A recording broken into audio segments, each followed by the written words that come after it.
Mr. Carter of Georgia for 5 minutes. Thank you, Mr. Chairman. I yield back, Mr. Chairman. Thank you, Mr. Chairman. And thank all of you for being here. It's commendable that you would take time out to be with us. And I especially want to thank you, Mr. Nelson. I'm a fellow Georgian, so welcome. We're glad to have you here. What the people here don't recognize or don't realize, I don't think, is that we got some really nice food courts in Georgia. But certainly not nice enough to warrant you being awarded a medal on that food court. And I'm very sorry that you had to receive it that way. Did I understand, I was reading and researching a little bit, that you first heard about this through a reporter? Yes, sir. I had no official contact from the IOC or any other movement within the Olympic movement. Dr. Budge, I mean...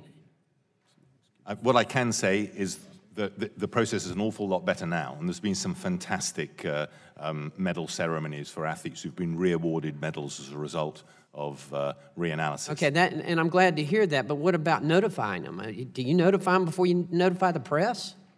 The notification should come through the National Olympic Committee. Okay, before the press is notified. You would have notified the individual? Of course. Okay, thank you. I'm glad we got that straight, Mr. Nelson.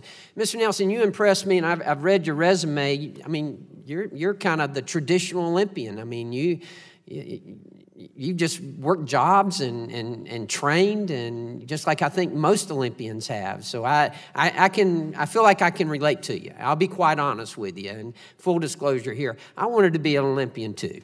I did. And I'll say more about that in just a minute. But unfortunately, I ended up being not only short but slow. But nevertheless, I had those same dreams. But my question is this. You seem to be, as I say, the traditional Olympian. The drug testing that you had to go through, I'm sure it was quite laborious, and that it really impacted your personal life a lot.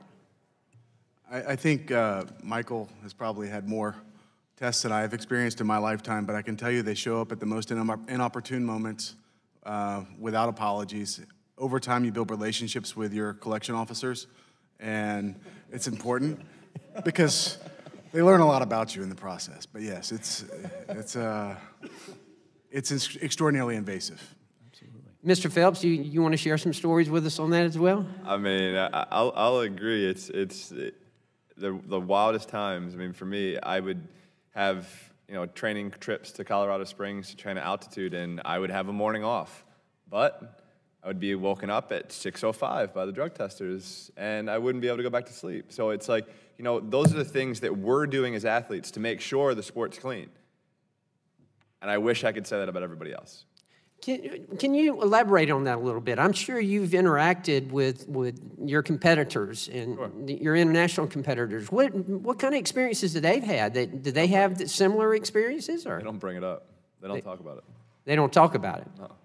But I suspect they're not being woken up at least some of them. Maybe I'd like to think that some are. Right. I mean, you'd like to think that there's a number of the top 10, whatever it might be, top 20, top 100 in the world might be, I think, what is the International Testing Pool is a number of athletes who are usually under the same standards, that we're all held on the same standards. And I mean, for me, it would be, I literally have to fill out every single day exactly where I am at that time. And if I leave, now it's easy enough where I can just get on a phone and get on the app and say, my whereabouts are changing, this is where I'm going. You have to say what plane you're on, what hotel you're staying in, what your room is under, everything, yada, yada, yada. So that's what we've gone through. I've gone through 15, 16 Right. years. You want to see time fly, you ought to get up here and wait for 5 minutes, and it flies. But nevertheless, Mr. Keeler, you mentioned something about working with the pharmaceutical manufacturers and being notified and working with them to figure out what drugs it is that you should be looking for. Can you just elaborate on that very quickly? Very quickly, we have an arrangement with them, an agreement, a memorandum of understanding.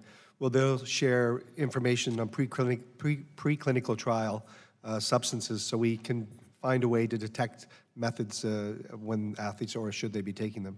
Great. I'm encouraged to hear that. I'm a pharmacist by profession, so that's important to me.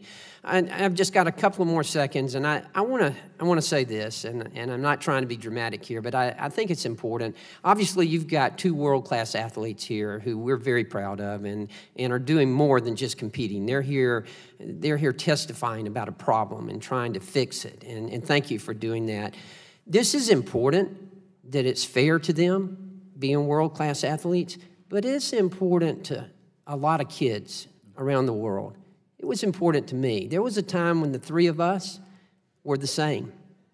We were all in the backyard. We were dreaming. I was standing on that cinder block, and I was looking down at Michael Phelps, and I was looking down at Adam Nelson, and I was the Olympic champion.